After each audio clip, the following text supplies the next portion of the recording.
Locally produce کیے اور جو اس کی بہت بڑا پرائس ڈفرینشیل ہے. ایک تو یہ کام کیا کہ آپ نے ہمیں ہمارا فارن ایکسچینج بچایا, اور دوسرا کہ موقع دیا کہ اور زیادہ غریب مریضوں کا جن کو ہارٹ ڈیزیز ہے ان کا ہم علاج کر سکیں. تو یہ بہت خوش آئند چیز ہے. میں دو چیزیں پہلے کہنا چاہتا ہوں اور اسٹوڈنٹس آپ سے اس کے بعد جو میں آپ سے جو بات کرنا چاہتا ہوں ہیومن پوٹینشیل پہ, یہ سب کچھ ریلیٹڈ ہے. جو پرابلم پاکستان کا سب سے بڑا پرابلم میں فیس کرتا ہوں وہ ایک مائنڈ سیٹ ہے. تبدیلی پہلے ذہن کے اندر تبدیلی آتی ہے, پھر زمین پہ آتی ہے. ہمارا جو مائنڈ سیٹ جب سے یہ 2 سال میں دیکھ رہا ہوں, جو ہمارے گورنمنٹ کے ادارے بن چکے ہیں, جس طرح ہماری گورنمنٹ فنکشن کرتی ہے, وہ ایک بالکل کوئی کنیکشن نہیں ہے کہ پاکستان نے جانا کس طرف ہے, گورنمنٹ کا کیا رول ہے, گورنمنٹ کے ڈفرینٹ اداروں کا آپس میں کیا کوآرڈینیشن ہونی چاہیے. یہ سب کچھ فریکچر ہو چکا ہے. اور اس کی سب سے بڑی وجہ یہ ہے کہ جو ایک نیشن اپنا ویژن طے کرتی ہے کہ ہم نے جانا کدھر ہے, وہ ویژن بلر ہو چکا ہے, اس میں کلیئرٹی نہیں ہے. اور جب اس میں کلیئرٹی نہ ہو تو جو پھر ایک گورنمنٹ کے ادارے ہیں ان کے اندر بھی پھر کلیئرٹی نہیں رہتی.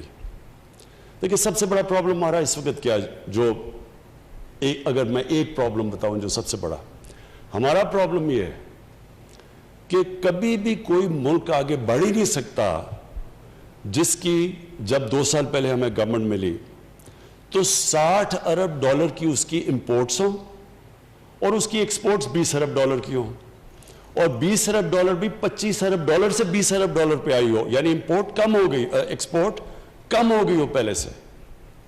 کوئی دنیا میں ملک ترقی نہیں کر سکتا کیونکہ آپ کی ویلتھ جنریشن ہی نہیں ہوتی. جب آپ کے ملک سے زیادہ ڈالرز باہر جا رہے ہوں اور ملک میں کم ڈالرز اندر آ رہے ہوں تو ملک کبھی خوشحال ہو ہی نہیں سکتا.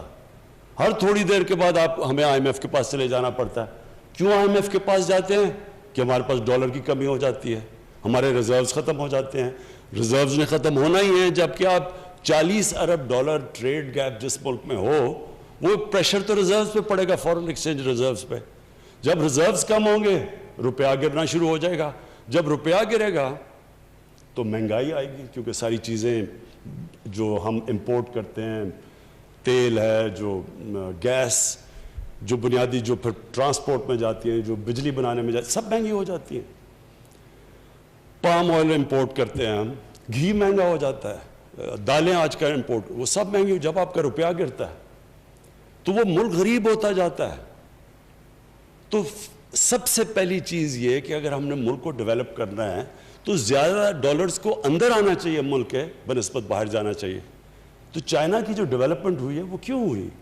کیونکہ چائنیز لیڈرشپ نے کانشیسلی فیصلہ کیا کہ ہم نے اپنی ایکسپورٹس کو ترجیح دینی ہے, اور انہوں نے جیسے جیسے اپنی ایکسپورٹس بڑھاتے گئے ان کی دولت بڑھتی گئی. اور انہوں نے ایک گورنمنٹ, پھر ساری جو گورنمنٹ تھی اس ساری گورنمنٹ کا کام تھا ایکسپورٹس بڑھانا, اپنے اندر ملک میں زیادہ ڈالرز لے کے آنے. جب ترکی میں پرائم منسٹر اردوغان آئے, تب پرائم منسٹر تھے, تو ترکی کا بالکل ہمارا حال تھا. وہاں بھی ان کو ہر تھوڑی دیر کے بعد آئی ایم ایف کے پاس جانا پڑتا تھا. ادھر بھی ان کی ڈیموکریسی ڈسرپٹ ہوتی رہتی تھی. تو پرائم منسٹر اردوغان نے جو ترکی کی تبدیلی لے کے آئے, انہوں نے پلان کر کے اپنی ایکسپورٹس بڑھائیں, سارے ملک کو لگایا کہ بار بار انہوں نے کہا کہ ہماری, میں نے خود ان کی تقریریں سنی کہ ہماری 3 ٹاپ پرائیورٹیز ہیں, ایکسپورٹس, ایکسپورٹس اور ایکسپورٹس. تو ہم نے تو کبھی کسی سے یہ نہیں سنا کہ آج اگر ہمارا وہ ملک جو سب سے 60s کے اندر ایکچولی ہماری ایکسپورٹس بڑھ رہی تھی, 60s کے اندر پاکستان کا ڈائریکشن ٹھیک تھا, انڈسٹریلائز ہو رہا تھا پاکستان, لیکن 70s کے اندر ایک ڈفرینٹ مائنڈ سیٹ آ گیا, وہ بھی کنفیوز مائنڈ سیٹ کہ سوشلزم, اسلامک سوشلزم, اس کے اندر انہوں نے 22 فیملیز کا نام لے لیا کہ جی ساری دولت 22 فیملیز کے پاس چلی گئی ہے. تو اس کا مقصد یہ ہونا چاہیے تھا کہ 22 فیملیز سے ری ڈسٹریبیوشن کرواتے ہیں, اس کا جو بھی پروفیٹیرنگ کو ختم کر کے پروفٹ میکنگ کو اٹریکٹیو کرتے تاکہ اور انویسٹر آتے, 22 کی جگہ اور فیملیز ہو جاتی. لیکن وہ پیسہ جو ان سے ویلتھ کریشن ہوتی ہے وہ پھر نیچے جاتی, تو نیچے سے لوگوں کو اوپر اٹھاتے, جو چائنا نے کیا ہے. بدقسمتی سے وہ مائنڈ سیٹ آ گیا, نیشنلائزیشن آ گئی, ہماری جو ساری انڈسٹرائز ہو رہا تھا پاکستان اس کو چوک کر دیا, اور آج تک پاکستان اس مائنڈ سیٹ سے نہیں نکلا. تو یہ جو آپ نے, یہ ایک بڑا اچھا سٹیپ ہے کہ ہم نے فیصلہ کیا کہ ہم اپنے سٹینڈز بنائیں گے. ہم ان دنیا میں کم ملک ہیں جو کہ اپنے آپ سٹینڈز بنا رہے ہیں, اور ایکچولی جو ملک نیوکلیئر ٹیکنالوجی ڈیولپ کر سکے تو اس کے لیے تو اور بہت چیزیں آسان ہونی چاہیے تھی, لیکن یہ فریکچر تھا. ہماری ڈیفنس پروڈکشن کئی دفعہ ایک جو نیوکلیئر ٹیکنالوجی ڈیولپ کر رہی تھی اس کی کوئی پرائیویٹ سیکٹر سے کنیکشن نہیں تھی. امریکہ کے اندر جو ساری گروتھ ہوئی ہے پرائیویٹ سیکٹر میں وہ کنیکٹ ہوئی ہے ان کی ڈیفنس پروڈکشن سے, اور ملے ہوئے ہیں وہ اکٹھے, تو وہ پاس آن کرتے ہیں ایک دوسرے سے, گین کرتے ہیں. تو ہمارا کوئی کنیکشن نہیں تھا. پھر دوسرا کہ جو انڈسٹری کی اور جو ایکیڈیمیا کی جو لنکیجز تھی وہ بھی نہیں تھی, کیونکہ ساری دنیا میں یہ کنیکٹڈ ہوتے ہیں. آکسفورڈ یونیورسٹی میں انڈسٹریز کنیکٹڈ ہوتی ہیں ویریس کالجز سے اور فیکلٹیز سے, اور اسی طرح پھر وہ دونوں ایک دوسرے کو بینیفٹ کرتی ہیں. یہاں ہم گریجویٹس پروڈیوس کرتے ہیں, وہ بیچارے بے روزگار پھر رہے ہوتے ہیں کیونکہ کنیکشن ہی نہیں ہے ان کا انڈسٹری کے ساتھ یا جو پاکستان کی نیڈز ہیں. تو یہ بھی دوسری چیز بہت صحیح ڈائریکشن کے اوپر آپ نکل گئے ہیں, کیونکہ جس طرح فواد چودھری نے کہا, اصل چیز تو ایک ملک کبھی بھی صرف کاٹن بیچ کے, یا جس طرح ملیشیا ایک وقت پہ پرائمری پروڈکٹس ربر اور ٹن بیچ رہا تھا, اس سے تو کبھی وہ ایک قوم نہیں اوپر جا سکتی. قوم تو جب ویلیو ایڈ کرتی ہے اپنے پروڈکٹس پہ تو تب اوپر جاتی ہے.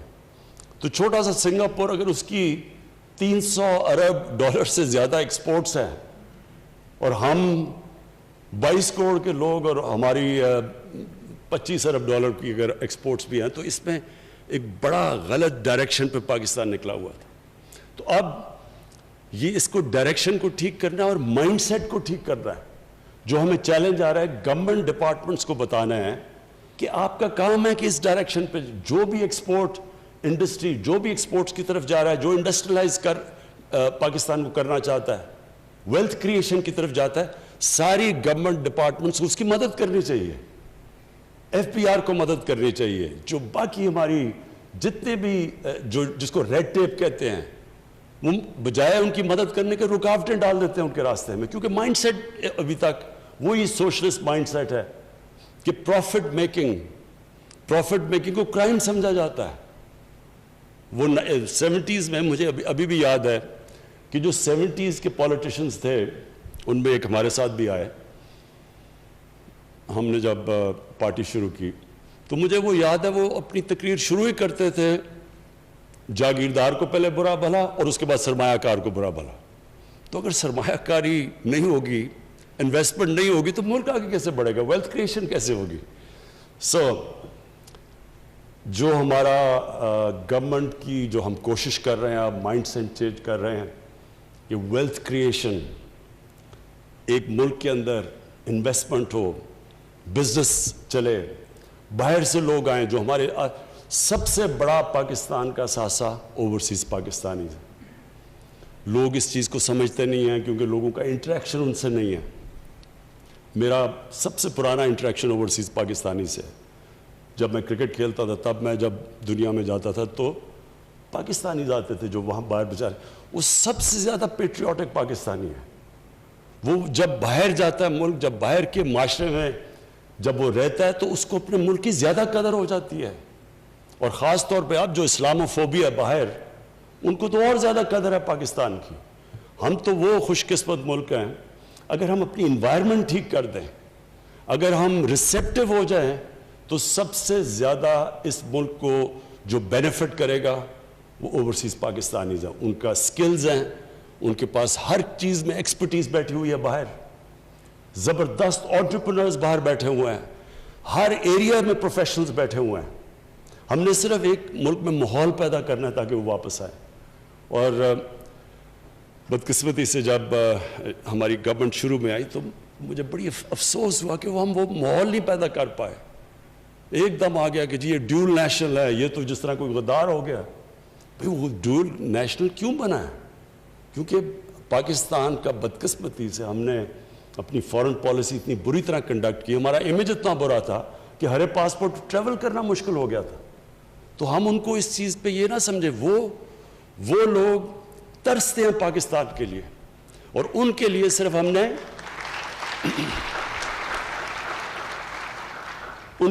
نے صرف ایک انوائرمنٹ کریٹ کر دی ہے. اور جو ان کے پاس کیپٹل ہے, جو انویسٹمنٹ ہے, کسی کو یہاں اندازہ نہیں ہے کہ جس طرح کی وہ انویسٹمنٹ کر سکتے ہیں اس ملک کے اندر. اس کے بعد ہماری جو لنکیج ہے چائنا کے ساتھ, وہ ہمارے لیے بہت بڑی, اس ملک کے لیے بہت بڑا ایسٹ ہے. لیکن نمبر 1 ہمارا ایسٹ اوورسیز پاکستانی ہے. اور اس کے لیے پھر سے میں کہتا ہوں کہ ساری گورنمنٹ ڈپارٹمنٹس کو ہم جو اب کوشش کر رہے ہیں مائنڈ سیٹ چینج کرنے کا, کہ جب تک ہم اس ملک میں اپنی ایکسپورٹس بڑھائیں گے نہیں, جب تک کہ ہم یہ جو سٹینٹس امپورٹ سبسٹیوشن نہیں کریں گے, اپنے ڈالرز نہیں بچائیں گے, جب تک ہمارے پاس ایک ڈالر کا سرپلس نہیں ہوگا, ہم تو پھر اسی وشس سائیکل میں ہر تیسرے سال کے بعد IMF کے پاس جانا پڑے گا, کیونکہ ہماری امبیلنس ہو جائے گا, ٹریڈ امبیلنس یا کرنٹ اکاؤنٹ امبیلنس. اچھا جی, میں آپ کیونکہ مجھے موقع کم ملتا ہے آج کل اسٹوڈنٹ سے بات کرنے کا, تو یہ بڑا ضروری ہے میں آپ سے جو اپنا یہ ایکسپیرئنس شیئر کروں, کیونکہ میرے پاس شاید وہ ایکسپیرئنس ہے جو دنیا میں بڑے کم, پاکستانیوں میں بہت کم لوگوں میں ہے, کہ دونوں ایک پاکستان کا ایکسپیرئنس اور ایک پھر میری بڑی ایک طویل عرصہ گزارا مغربی معاشرے میں, اور اس کو بڑا کلوزلی اندر سے اس کو آبزرو کیا. اور پھر میری ایکسپیرئنس اسپورٹس مین کا علیحدہ, پھر ایک پورا ایک ادارہ بنانا, اسکریچ سے کھڑا کرنا پورا ہاسپٹل, اور اس کے لیے جو فنڈ ریزنگ, اور وہ ایک اور ایکسپیرئنس تھا. اور پھر تیسرا پالیٹکس میں ایکسپیرئنس, جو کہ سب سے یونیک ایکسپیرئنس تھا, کہ ایک اپنی پارٹی بنا کے اور یہاں پہنچنا.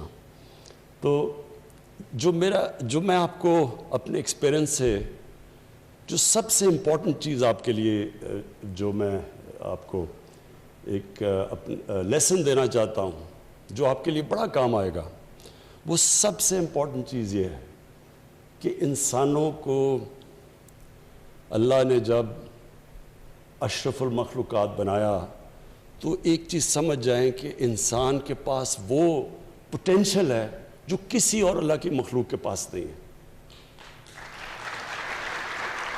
جب اللہ نے فرشتوں کو کہا کہ انسان کے سامنے جھکو, تو وہ بڑا ریلیونٹ آپ کے لیے سمجھنا ہے کہ اللہ نے جب شیطان نے نہیں جھکا تو اللہ نے تب کہا کہ میں نے ان کو وہ پاور دی ہے جو تمہیں بھی نہیں دی, جو وہ نالج دی ہے. نالج پاور ہوتی ہے. تو یہ پرابلم ہمارا یہ ہوتا ہے کہ ہم اپنے پوٹینشل کو پہچانتے نہیں ہیں, ہم اپنے آپ کو انڈر سیل کرتے ہیں, ہم اپنی جو ویژن ہے جو زندگی کی اس کو اتنی محدود کر لیتے ہیں کہ اپنا ہی پوٹینشل کو کیپ کر دیتے ہیں, ہم اپنے اوپر لمیٹیشنز لگا دیتے ہیں. اور ہم اللہ کی وجہ, جس طرح مولانا رومی نے ایک دفعہ کہا کہ جب اللہ نے آپ کو پر دیے ہیں کیوں چونٹیوں کی طرح زمین پہ رینگ رہے ہو. اللہ نے آپ کو وہ پوٹینشل دیا ہے جو شاید ہی کوئی انسان اپنی زندگی میں کوئی 5-10% پہ پہنچتا ہے. تو امپورٹنٹ چیز یہ ہے کہ یہ آپ نے پوٹینشل کو کیسے ریئلائز کرنا ہے, کیسے آپ نے اپنے پورے جو اللہ نے آپ کو صلاحیتیں دی ان پہ کیسے پہنچنا ہے.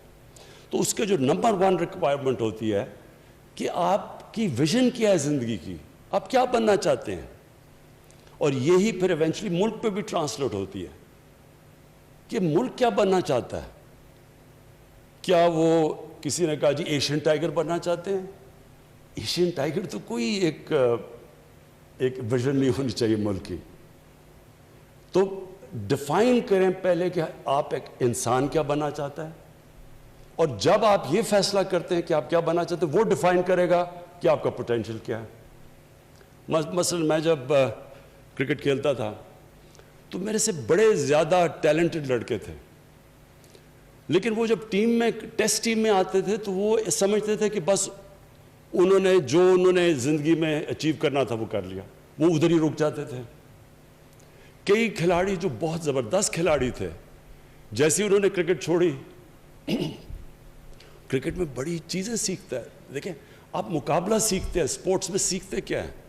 سپورٹس میں سٹرگل کرنا سیکھتے ہیں۔ کوئی بھی اوپر نہیں پہنچ سکتا جب تک ایک بڑے پروسیس سے نہ گزرا ہو، محنت نہ کی ہو اس نے۔ تو جب آپ اوپر پہنچ جاتے ہیں اور آپ ریٹائر ہو گئے، اب جب ریٹائر ہوتا ہے انسان تو کیا اس کا مطلب بس وہ ساری زندگی اب کرکٹ کی باتیں کرتا رہے؟ تو اس کا وہی پوٹینشیل ختم ہو گیا۔ لیکن اگر اس نے سیکھ لیا سٹرگل کرنا، تو میری کنٹینشن ہے وہ کسی بھی پروفیشن میں کوئی بھی کام کرنا چاہے وہ کر سکتا ہے، کیونکہ وہ بیسکلی اس کو ایک چیز سمجھ آ گئی کہ زندگی میں اوپر جاتا کیسا انسان۔ اور اس لیے ہر چیز کے اندر آپ خود ڈیفائن کر سکتے ہیں کہ میں کیا بننا چاہتا ہوں۔ اس لیے ایک چیز یاد رکھنا کہ انسان کا جو پوٹینشیل ہے وہ لمٹ لیس ہے۔ آپ جو چاہتے ہیں بن سکتے ہیں، اور اپنی سوچ چھوٹی نہ رکھیں۔ جو سب سے چھوٹی سوچ ہوتی ہے، جو ویژن ہوتی ہے، وہ پیسہ بنانا ہے۔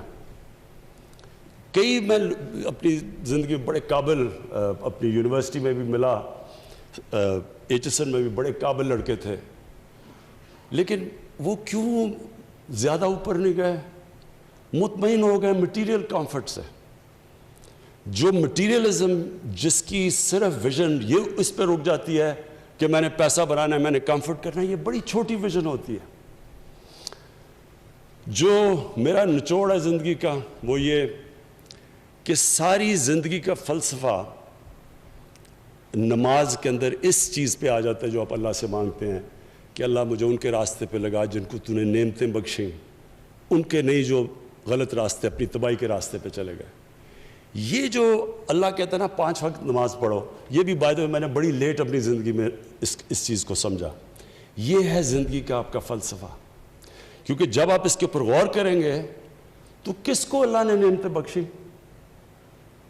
اپنے پیغمبروں کو، سب سے زیادہ جو ان کے حبیب تھے نبی صلی اللہ علیہ وسلم، ان کو نعمتیں بخشی۔ تو کیا ان کی زندگی آسان تھی؟ کمفرٹیبل زندگی تھی؟ بڑی مشکل زندگی تھی۔ جیسے ہی اللہ نے ان کو کہا کہ پیغام دو دنیا میں جا کے، تو جیسے وہ اللہ کے پیغمبر بنے ان کی زندگی تو مشکل ہوتی گئی۔ تو کیا ہم وہ مشکل زندگی مانگ رہے ہیں؟ وہ ہے، اور اس کے اندر جو دوسری چیز اب آتی ہے کہ ہم سب کیا چاہتے ہیں زندگی میں؟ خوشی چاہتے ہیں نا۔ ہم جو بھی چیز ہم سمجھتے ہیں پیسہ بنائیں گے تو ہمیں خوشی مل جائے گی، ہم سمجھتے ہیں کہ شادی ہوگی، بچے ہوں گے، خوشی مل جائے گی، ہم خوشی ڈھونڈ رہے ہوتے ہیں نا۔ تو یہ کیوں اللہ نے کہا ہے کہ ہم صرف ایک چیز مانگے نماز میں، ان کے راستے پہ لگاؤ جن کو تو نے نعمتیں بخشی؟ تو ان سارے پیغمبروں کے بڑے مشکل راستے تھے، اور سب سے بڑے جو اللہ نے سب سے زیادہ، جو اللہ کے سب سے قریب تھے انسان، ان کی تو آپ زندگی پڑھ لیں، جو 23 سال تھے نبوت کے بعد، وہ بڑے مشکل تھے ان کے لیے۔ لیکن اس سے کیا چیز اور سامنے آتی ہے کہ ہم جو خوشی ڈھونڈتے ہیں، ہم ڈھونڈتے ہیں جسمانی خوشیوں کے اوپر، پیسے سے اور جو بھی نشے سے، یہ ساری عارضی پلیجر سیکنگ کو ہم کنفیوز کر دیتے ہیں خوشی سے۔ خوشی آتی ہے جب آپ کی روح خوش ہوتی ہے۔ روح آپ کی تب خوش ہوتی ہے، روح کنیکٹڈ ہے اللہ کے ساتھ، اس لیے روح آپ کی تب خوش ہوتی ہے جب اس راستے پہ چلیں جن کو اللہ نے نعمتیں بخشی۔ یہ ایکچولی میری ساری زندگی کا یہ تجربہ یہ ہے کہ ہم ڈھونڈتے ہیں خوشی غلط جگہ۔ ہم جب شروع میں یہاں فلمیں دیکھتے تھے، ویسٹرن فلمیں، جب میں پہلی دفعہ انگلینڈ گیا تو ہماری عجیب کانسیپٹ تھے خوشی کے، کہ خوشی کیا ہے، ہم یاٹ پہ جا رہے ہیں سمندر میں، یہ بڑی خوشی ہے جناب، بیچ پہ وہ ہم تو یہ دیکھتے تھے نا، ہم نے تو فلموں میں دیکھا ہوتا۔ تو جب ہم بیچ پہ پہنچے کرکٹ کی وجہ سے، تو ہم نے دیکھا ہم پاگل ہو گئے، گرمی کے اندر ہم لیٹے ہوئے ہیں ہم یہاں 6 مہینے گرمی سے بچتے ہیں، ادھر ہم گرمی میں لیٹے ہوئے ہیں کہ جناب، کیونکہ ہم نے سنا تھا یہی ہے خوشی کا طریقہ. یا پھر وہ کشتی پہ جاؤ جی، یاٹ کے اوپر ہالیڈیز، وہ بھی جب گئے مجھے تو سی سکنس ہوگی دوسرے دن. تو ہم خوشی جو سمجھتے ہیں کہ جدھر خوشی ہے ادھر نہیں ہے. خوشی آپ کو ملتی ہے جب آپ کی روح خوش ہوتی ہے.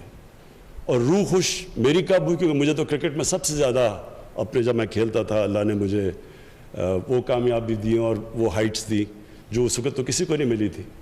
لیکن جب شوکت خانم کینسر ہاسپٹل کا دروازہ کھلا پہلے دن، میں آپ کو بیان نہیں کر سکتا کہ جو مجھے خوشی تب ملی.